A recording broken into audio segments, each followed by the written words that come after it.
Good morning, Raiders. I'm Addison Stone. And I'm Addison Zay. Today is Friday, April 19th, 2024. And you're watching this week's episode of Raider Nation News.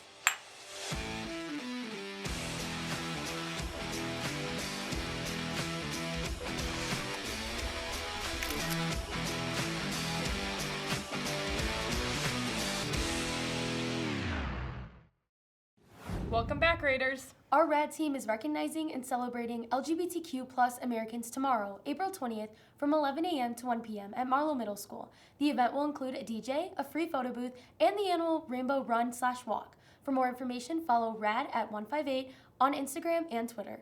The Leos Club will be selling raffle tickets every day next week during all lunch periods. Each raffle ticket will be $2 and money will be used to help purchase products for the homeless. The travel program here at Huntley is one of the many amazing opportunities for students who want to experience unique cultures. The program has allowed hundreds of students and chaperones to fly to many countries yearly. Here is an inside look at how over 50 students spent their spring break. Every year, Huntley pairs up with EF Tours to give students the ability to travel throughout the world at a more affordable price. Since the first tour in 2011, the program has grown to offer hundreds of students and chaperones the opportunity to travel to many different countries.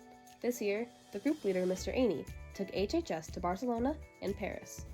The itinerary for the trip started off in Barcelona, where we did a walking tour and saw sites like La Sagrada Familia. We also did a bike tour and got to see the coast before we went to Paris, where we got to see famous things like the Louvre and the Eiffel Tower and Versailles. I decided to go on this trip because I thought it would be a really good opportunity to go to a place I've never been before. I think our tour guides, Tristan and Crystal, they really made this trip so special. They were able to get us into so many things and let us see so much. And I think the chaperones did as well, because they would always be looking out for us. They'd always be making sure we were safe and just having a good time. The unexpected parts were almost just as fun as the rest of it. When our train got delayed, we all kind of just sat in groups. We made friendship bracelets. We were talking to each other. You take 60 kids, you put them in a country they've never been in before.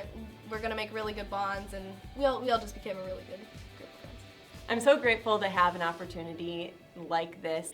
The amount of opportunities and cultures and food, especially food, and things to see and history to learn that exists in our world. There's nothing like traveling to broaden our mind. The travel program is going in a really awesome direction. I will be taking a group of students to the Galapagos Islands at the end of the year, summer.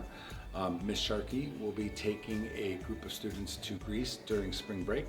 And then Mr. Marchand will be taking some students on a trip having to do with health sciences to Great Britain in summer of 2025.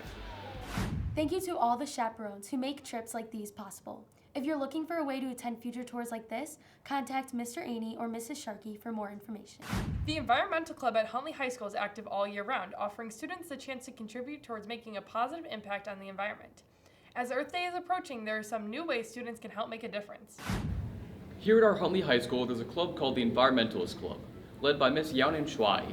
In this club, different HHS students do projects to help make the environment outside of our school better than it already is. Since Earth Day is coming up, we sat down with someone who's a part of the club to tell us a little bit more about the club and what they do. So I'm a senior, and my role in the Environmental Club is I'm part of the leadership team. Last year and the year before, we created this bin called Jimmy's Bin, where we have a lot of people put their recyclable items in there instead of just throwing them out in the normal trash cans. And at the end of the whole thing, like by the end of May usually, we collect all of them and sort them and recycle them. Like one of our projects is coming up is the Jimmy's Bin, where we do the recycling. And another one is like our Earth Week thing, which usually every year we have like the week of Earth Week, where we just do like little themes to raise awareness about the environment. So yeah. Thanks for the extra info. Environmental Club looks like a lot of fun with projects you guys are working on and everything else you guys are doing to help out Huntley. Our community will look a lot better because of the impact you guys are giving. Now everyone, ask yourself, what can you do this Earth Day to make the environment in our world a better place? Thanks, Trent. From innovative projects to consistent enthusiasm, saving the planet can be fun with these opportunities for you to help. This summer, in addition to the high temperatures, we can expect to see a familiar creature in huge numbers. Trillions of cicadas that haven't been seen for over 200 years will emerge from the ground. RNN reporter Caden Slatt is here to provide more information. Here in Illinois, every couple years we see periodical cicadas emerge. What's rarer than this is the overlapping of both 13 and 17-year cicadas. But this year, right here in Northern Illinois, we are going to see something historic. The overlapping of both the XIX and the X3 broods both in the same year. This will be the first time this event has occurred in over 200 years. To learn more about this once-in-a-lifetime event, we sat down with AP Environmental Science teacher, Mr. Garcia. Take a look.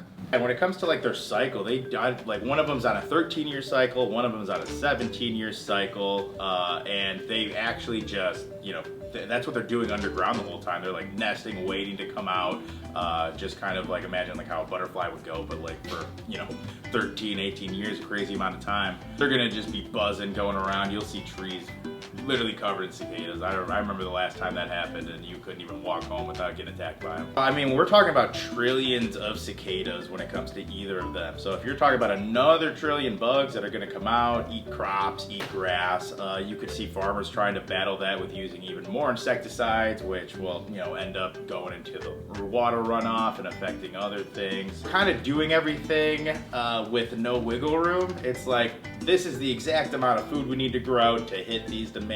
We're not really making extra too much of it, so if you need 100% and then 20% of it gets wiped away, somebody's not gonna get food. Some factory's gonna be like, can't give you corn, you can't make your cereal. Someone's gonna get hit by this. You should be able to see the overlapping of the cicadas right here in McHenry County this May. However, the effects of the cicadas may be catastrophic on agriculture. So if you live or work on a farm, make sure you're prepared for the fallout. Back to the studio. Consider a pair of earplugs while sleeping this summer. Cicadas are known to be the loudest insect in the world. Thank you for watching this week's episode of Raider Nation News. Make sure to visit huntley.rnn.com or follow us at HHS TV Production on either Instagram, Twitter, or TikTok for more fun content. Have a fantastic weekend, Raiders. This just came in. What are we gonna do? What are we gonna do? How do you even say that? I'm actually seriously gonna. Yeah, do you want to just do this one? I don't know.